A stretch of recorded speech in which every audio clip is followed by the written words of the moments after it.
Good morning student, I am Pinky Malik. आज हम पढ़ेंगे कलेक्शन ऑफ डाटा, जो कि कक्षा 11वीं का दूसरा अध्याय है। इसमें हम पढ़ेंगे कि डाटा को कैसे कलेक्ट किया जाता है, जिसमें हमारे उप विषय होंगे प्राइमरी और सेकेंडरी सोर्स ऑफ डाटा क्या होते हैं, difference between primary and secondary data, primary data और सेकेंडरी डाटा में क्या डिफरेंस होता है। साथ ही हम डिस्कस करेंगे कि method of collection of data, कि डाटा कैसे कलेक्ट किया जाता है, कौन कौन से मेथड हैं जिनसे हम डाटा का संकलन कर सकते हैं, इकट्ठा कर सकते हैं। उनमें से आता है डायरेक्ट इन्वेस्टिगेशन मेथड, प्रत्यक्ष व्यक्तिगत method, indirect oral investigation method, अप्रत्यक्ष मौखिक अनुसंधान method, information through local sources, स्थानीय स्रोतों से इंफॉर्मेशन कलेक्ट करना, इंफॉर्मेशन थ्रू क्वेश्चनियर, प्रश्नावली तैयार करके इंफॉर्मेशन कलेक्ट करना। और इंफॉर्मेशन का मतलब ही होता है डाटा, टू नो है टू। तो चलो आज का लेक्चर शुरू करते हैं।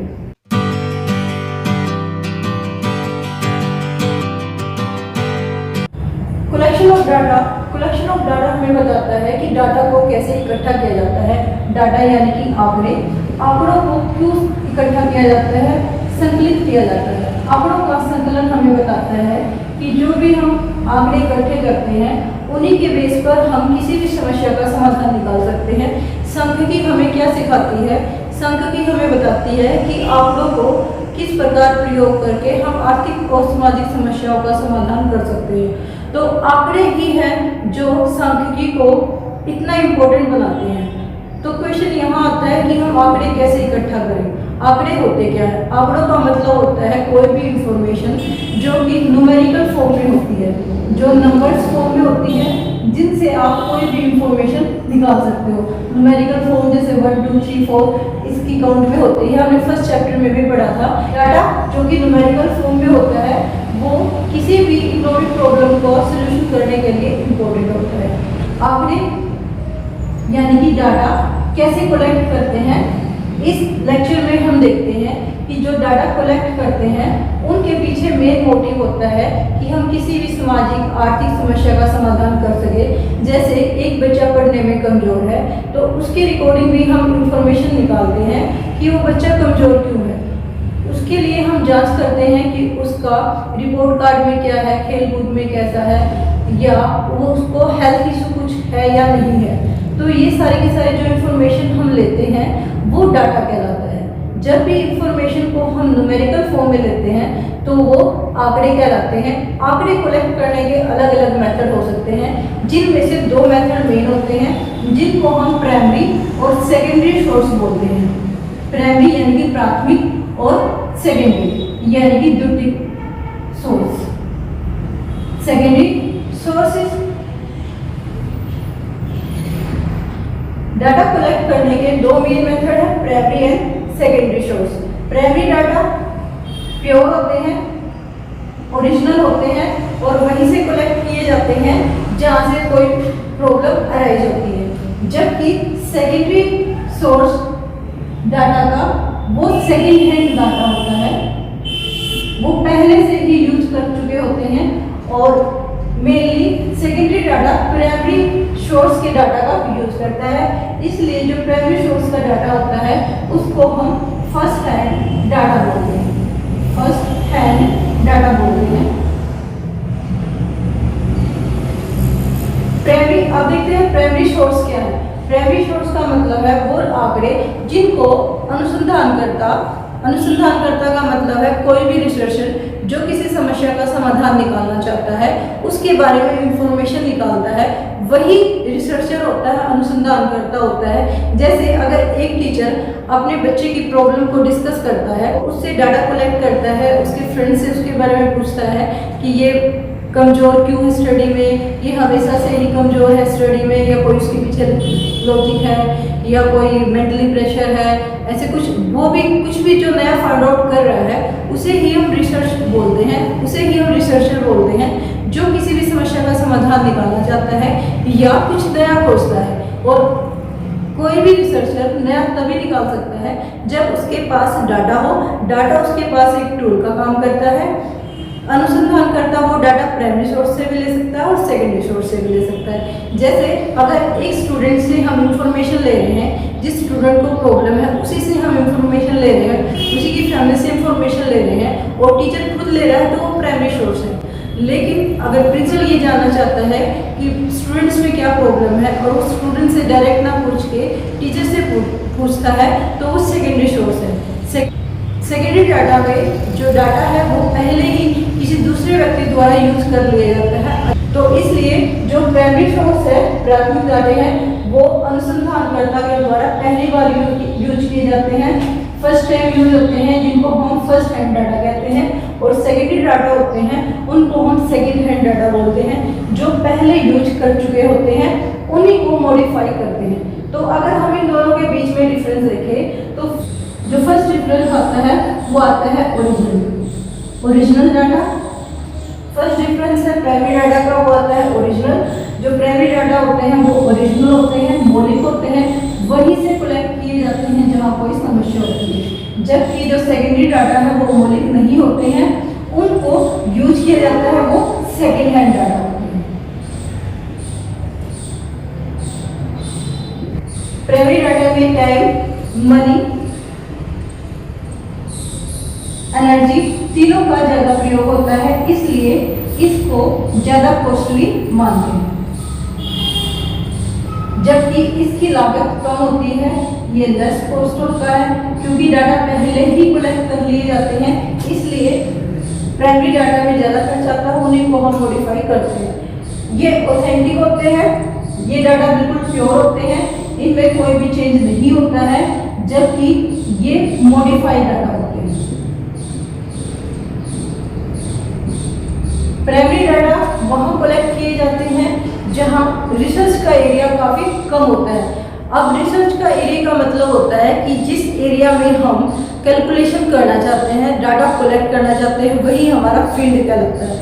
अनुसंधान क्षेत्र बोलते हैं जिस एरिया में मैं करना चाहती हूँ। जैसे अगर मैं एक टीचर के पॉइंट ऑफ से देखूँ, तो अगर मैं क्लास की स्टडी कर रही हूँ, तो मेरे लिए जो रिसर्च एरिया होगा वो क्लास होगी। लेकिन अगर मैं बड़े लेवल पर करती हूँ, स्कूल लेवल पर करती हूँ या ब्लॉक लेवल पर रिसर्च करती हूँ, तो वो जो एरिया है वो बड़ा होता चला जाता है। एरिया जितना बड़ा होता है उतनी ही रिसर्चर के लिए ये प्रॉब्लम क्रिएट हो जाती है कि वो डाटा कैसे करे। वो पर्सनली एक दूसरे से इंटरेक्ट नहीं हो सकता है, एक दूसरे से बात नहीं कर सकता है, तो इसलिए जो सेकेंडरी डाटा है वहाँ मेन यूज होता है। प्राइमरी डाटा वहाँ यूज होता है जहाँ एरिया काफ़ी छोटा होता है। जब एरिया छोटा होता है तब हम प्राइमरी डाटा का प्रयोग करते हैं। स्मॉल एरिया में प्राइमरी डाटा यूज होता है, जबकि सेकेंडरी डाटा में हम लार्ज एरिया यूज कर सकते हैं।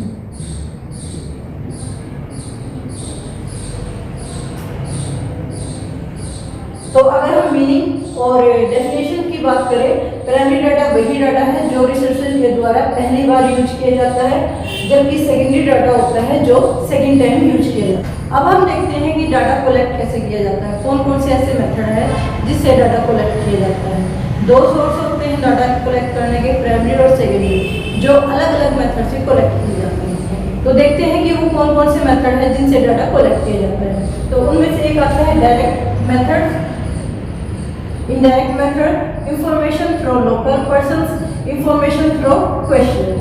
डायरेक्ट मेथड, जिसको आप पर्सनल डायरेक्ट मेथड बोल सकते हो। पर्सनल डायरेक्ट मेथड में क्या होता है कि जो भी रिसर्चर होता है, जो भी इन्वेस्टिगेटर होता है, वो इंफॉर्मेशन कलेक्ट करता है डायरेक्टली। जिस भी समस्या के बारे में वो इंफॉर्मेशन कलेक्ट करना चाहता है, जहाँ से उसको डाटा कलेक्ट करना है, वो डायरेक्टली उनसे कॉन्टेक्ट करता है, उनसे इंफॉर्मेशन क्लियर करता है। जैसे अगर मैं इंफॉर्मेशन लेना चाहती हूँ कि एक स्कूल के अंदर कितने बच्चे ऐसे हैं जो गेम में पार्टिसिपेट करते हैं, तो मैं सभी बच्चों से पर्सनली कॉन्टेक्ट कर सकती हूँ, उनसे इंफॉर्मेशन ले सकती हूँ कि आप गेम में पार्टिसिपेट कर रहे हो या नहीं है। तो वो होता है पर्सनल डायरेक्ट मेथड। इसमें आप जो डाटा कलेक्ट होता है वो बिल्कुल ओरिजिनल होता है, ऑथेंटिक होता है, इस पर इजीली आप विश्वास कर सकते हो। लेकिन सेम जैसे प्राइमरी सोर्स होता है डाटा का, वही प्रॉब्लम यहाँ आ रही होती है। ये प्राइमरी सोर्स का ही पार्ट है, जिसमें जो एरिया होता है वो काफ़ी ब्रॉड नहीं होता, बिल्कुल छोटा सा एरिया होता है, आप वहाँ से इंफॉर्मेशन कलेक्ट करते हो। अगर रिसर्च का एरिया काफ़ी बड़ा होता है तो वहाँ ये एप्लीकेशन कामयाब नहीं होती है। प्रत्यक्ष इन्वेस्टिगेशन मेथड। डायरेक्ट मेथड में आप जो ब्रॉड एरिया होता है वहाँ कैलकुलेशन नहीं कर सकते हो, वहाँ से डाटा कलेक्ट नहीं कर सकते हो। अगर मुझे देखना है कि वर्ल्ड में जो पॉपुलेशन है वो लगातार क्यों बढ़ रही है, तो वह वहाँ डायरेक्ट मेथड का प्रयोग नहीं कर सकती हूँ। तो डायरेक्ट एरिया का प्रयोग नहीं होगा जहाँ जो एरिया है, रिसर्च एरिया है, वो काफ़ी स्मॉल होगा। जब रिसर्च एरिया स्मॉल होता है तभी हम डायरेक्ट मेथड का प्रयोग करते हैं। फिर आता है indirect oral method. Indirect oral method का मतलब है कि आप डायरेक्टली किसी से कंसल्ट नहीं कर रहे हो, जिससे आपको इन्फॉर्मेशन लेनी है, उससे आपका कोई पर्सनल कॉन्टेक्ट नहीं है, आप उसको जानते भी नहीं हो, लेकिन उसके बारे में आप इन्फॉर्मेशन कलेक्ट कर रहे हो। जैसे मैं हरियाणा से बिलोंग करती हूँ, लेकिन मुझे इन्फॉर्मेशन लेनी है पंजाब स्टेट की, तो मैं वहाँ से डायरेक्टली इन्फॉर्मेशन ना लेकर किसी चैनल के थ्रू, किसी भी मीडिएटर के थ्रू इन्फॉर्मेशन कलेक्ट करती हूँ। मुझे ये देखना है कि पंजाब के स्कूलों में बच्चों की प्रोग्रेस कैसी है, तो मैं वहाँ कोई भी जो आर्टिकल पब्लिश होता है या कोई भी इंफॉर्मेशन जो मुझे मिल सकती है वहाँ के एजुकेशन सिस्टम से, मैं उससे कलेक्ट करती हूँ। तो वो इनडायरेक्ट ओरल मेथड भी हो सकता है, और इसमें जो एरिया होता है वो काफ़ी वाइड होता है। ऐसे ही अगर मुझे किसी फैक्ट्री में मजदूरों की हालात के बारे में जानना है, उनसे इंफॉर्मेशन लेना है, तो मैं डायरेक्टली अगर मजदूरों से इंफॉर्मेशन लेती हूँ तो वो डायरेक्ट मेथड कहलाता है। लेकिन वो इंफॉर्मेशन मैं मजदूरों से न लेकर बल्कि फैक्ट्री मालिकों से लेती हूँ तो वो इनडायरेक्ट ओरल मेथड कहलाता है। ये ओरल मेथड है, इसका मतलब आप उससे सिर्फ ओरली कोई इन्फॉर्मेशन ले रही हो, मौखिक रूप से कोई इन्फॉर्मेशन ले रहे हो। तो इसमें जो मेन एडवांटेज है वो उनके लिए है जो कि रिसर्चर इन्फॉर्मेशन लेना चाहता है, लेकिन जो आंकड़े प्रस्तुत करने वाले हैं वो अनपढ़ है, उनके बारे में वो नहीं जानते हैं और इन्फॉर्मेशन देने में सक्षम नहीं है, तो वहाँ हम ओरल मेथड का प्रयोग करते हैं। थर्ड आता है इन्फॉर्मेशन थ्रू लोकल पर्सन्स। मतलब ये जो डाटा कलेक्ट करने का मेथड है, ये मेनली टीवी, रेडियो वगैरह के जो डाटा करंटली हमेशा बार बार अपडेट करते रहते हैं, डाटा डेली जिनको रेगुलरली डाटा की नीड होती है, वहाँ इस तरह की इंफॉर्मेशन ली जाती है। इसमें क्या होता है कि कोई भी जो टीवी रिपोर्टर है या कोई भी रिसोर्स पर्सन है वो अलग अलग जगह से इंफॉर्मेशन देता है। जैसे आज के टाइम में कोरोना की अपडेट लगातार हमारे सामने आती रहती है, तो वो जो न्यूज़ रिपोर्टर्स है वो इंफॉर्मेशन लगातार अलग अलग एरिया से दे रहे हैं, जिससे हमें इंफॉर्मेशन मिल रही है। तो ये एक इंफॉर्मेशन का सोर्स है, लेकिन वो अप्लीकेबल उन्हीं के लिए है जो डेली न्यूज अपडेट कर रहे हैं। अगर कोई भी जो इंफॉर्मेशन है, जो भी रिसर्चर है, वो अगर सिर्फ एक समस्या का समाधान निकालना चाहता है और उसके बारे में डाटा कलेक्ट कर रहा है, तो वहाँ ये जो मेथड है वो इम्पोर्टेंट नहीं करता है। फोर्थ जो इंफॉर्मेशन थ्रू क्वेश्चनियर, प्रश्नावली के द्वारा आप कोई भी इंफॉर्मेशन ले रहे हो, इसके भी दो पार्ट होते हैं। या तो आप किसी से मेल के द्वारा इंफॉर्मेशन ले रहे हो, आपने अपनी क्वेश्चनरी तैयार की है और उसको मेल के द्वारा, लेटर के द्वारा, किसी भी पत्र या इंफॉर्मेशन के द्वारा उस रिसोर्स के पास भेज सकते हो जहां उसका डाटा होता है।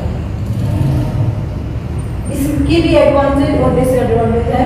एडवांटेज तो ये है कि जब एरिया ब्रॉड होता है, काफ़ी एरिया वाइड होता है, तो आप वहाँ से इंफॉर्मेशन कलेक्ट कर सकते हो इजीली।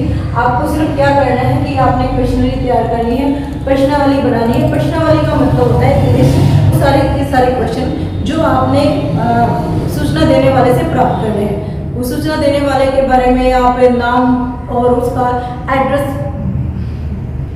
गोपनीय रखते हुए बिना किसी इंफॉर्मेशन के जो आपको चाहिए उस इंफॉर्मेशन को आप क्वेश्चनरी में फिल कर लेते हो। ये एरिया यूजफुल है जहाँ जो व्यक्ति हैं वो पढ़े लिखे हैं और वो इजीली आपको समझ सकते हैं। लेकिन इसकी भी कुछ डिसएडवांटेज हैं, जो इसकी भी कुछ डिमेरिट्स हैं। जैसे कि जब व्यक्ति पढ़ा लिखा नहीं होता है, वो आपको इंफॉर्मेशन देने में कामयाब नहीं होता, वो बिल्कुल उदासीन होता है। आपने किसी के पास मेल भेज दी है, उसके पास पहुंच जाती है, उसके बाद वो फिल कर आपको पास नहीं पहुंचाता है। सेकंड, अगर मेल पहुंच भी जाती है और वो जिसके पास मेल गई है वो अनपढ़ है, तब भी आपका जो आंसर है वो अधूरा रह जाता है। तो यहाँ एक्यूरेसी नहीं रहती है आपके रिजल्ट की, आपको पूर्ण रिजल्ट नहीं मिलता है। फिर आ जाता है कि जो भी हम मेल वगैरह से देते हैं, हमारी पोस्ट तो कम आती है, लेकिन क्योंकि इंफॉर्मेशन या तो मिलती नहीं है या एक्यूरेट नहीं होती है, तो इस मेथड को हम अच्छा नहीं मानते हैं। सेकेंड, जो क्वेश्चनरी से हम डाटा कलेक्ट करते हैं वो होता है कि आप क्वेश्चनरी बनाकर खुद जो रिसर्चर है वो इंफॉर्मेशन कलेक्ट करते हैं। रिसर्चर ही है वो खुद एक इंफॉर्मेशन को फील करता है, वो उन व्यक्तियों के पास जाता है जिसके पास डाटा है, उनसे पूछता है उन सारे क्वेश्चंस का जो उन्होंने एक क्वेश्चनरी तैयार कर रखी है और अपने हाथ से फिल करता है, जिसको हम शेड्यूल भी बोलते हैं। रिसर्चर जब क्वेश्चनरी को फिल करता है उसको हम शेड्यूल बोलते हैं कि वो उसकी मदद से अनुसूची बोलते हैं। एक प्रश्नावली को जब रिसर्चर खुद फिल करता है तो उसे अनुसूची बोला जाता है। और इसमें जो सबसे बड़ा फायदा ये होता है, क्योंकि रिसर्चर को फुल नॉलेज होती है, वो पढ़ा लिखा होता है, वो इंफॉर्मेशन को इजीली समझ पाता है कि वो क्या कहना चाहता है, कि जो इंफॉर्मेशन देने वाले हैं वो क्या कहना चाहते हैं, वो अपनी क्वेश्चनरी में उसको फिल कर सकता है। ये वहाँ इम्पोर्टेंट है जहाँ जो इंफॉर्मेशन देने वाले हैं वो बिल्कुल अनपढ़ है और आपकी इंफॉर्मेशन को वो समझ नहीं पा रहे हैं।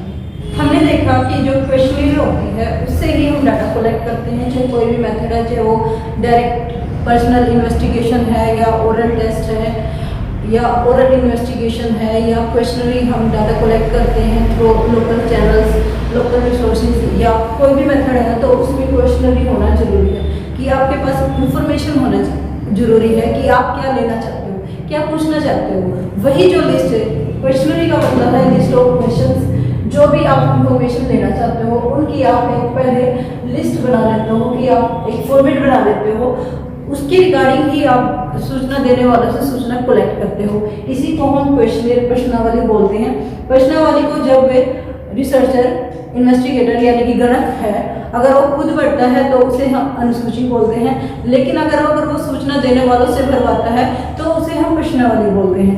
दोनों में प्रश्न बिल्कुल सेम होते हैं, दोनों की लिस्ट भी बिल्कुल सेम होती है, कोई भी उनके अंदर मतभेद नहीं होता है। तो इसलिए हम देख सकते हैं कि जो क्वेश्चनरी है उसके बगैर डाटा कलेक्ट आप नहीं कर सकते हो। चाहे कोई भी मेथड हो, आपको पहले अपने माइंड में सेट करना पड़ता है कि आप किसके रिगार्डिंग इंफॉर्मेशन लेना चाहते हो। तो ये जरूरी है कि अच्छी जो क्वेश्चनरी है वो कैसे बनाए। जब तक आपकी क्वेश्चनरी अच्छी नहीं होगी, इफेक्टिव नहीं होगी, तो जो भी सूचना देने वाला है वो आपको सूचना नहीं देगा।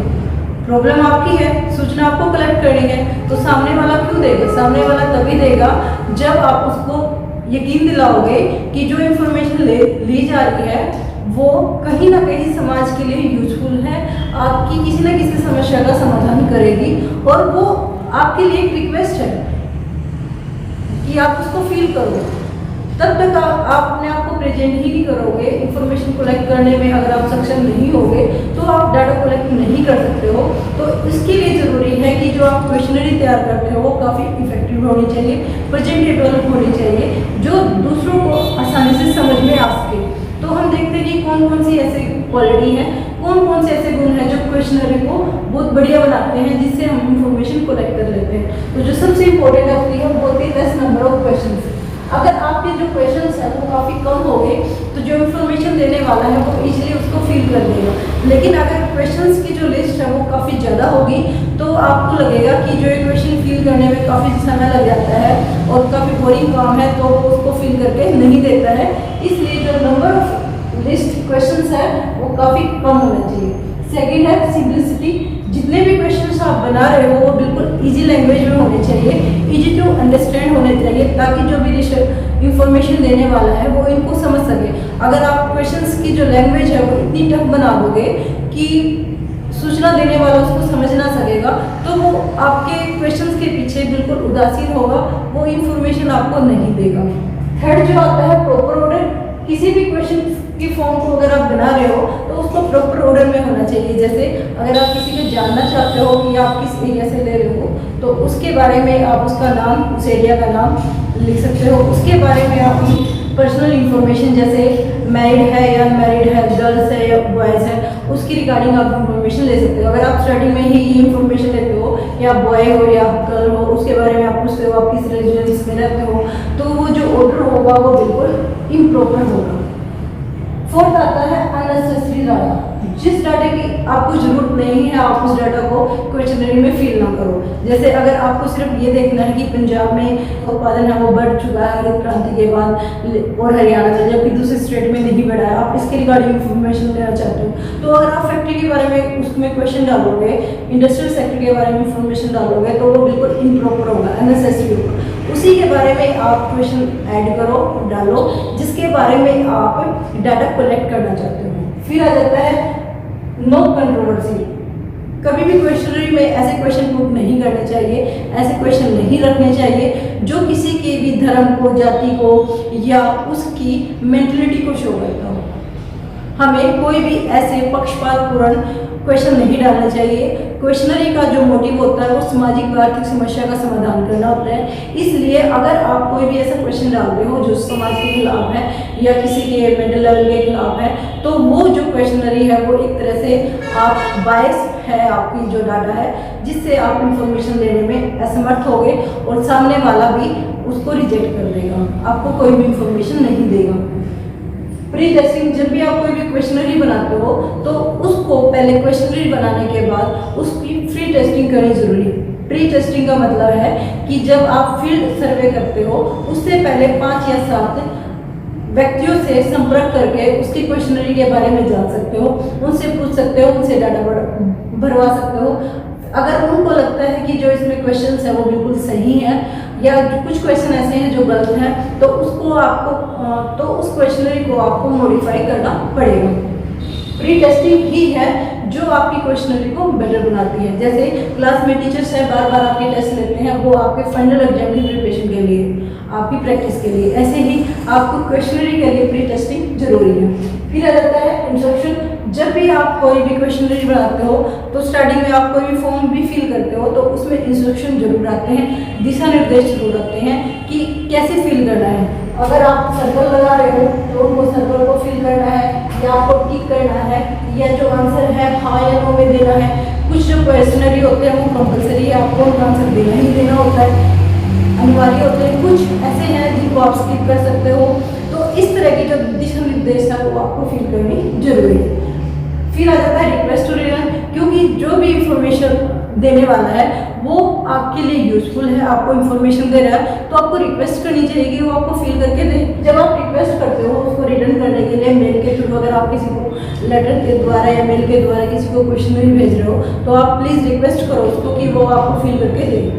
आज हमने पढ़ा कि डाटा कलेक्शन क्या होती है, डाटा कलेक्शन के अलग अलग सोर्सेज क्या है, डाटा कलेक्ट करने के अलग अलग मेथड क्या है, how to construct a good questionnaire, अच्छी प्रश्नावली को कैसे बनाया जाता है। आज के लिए धन्यवाद।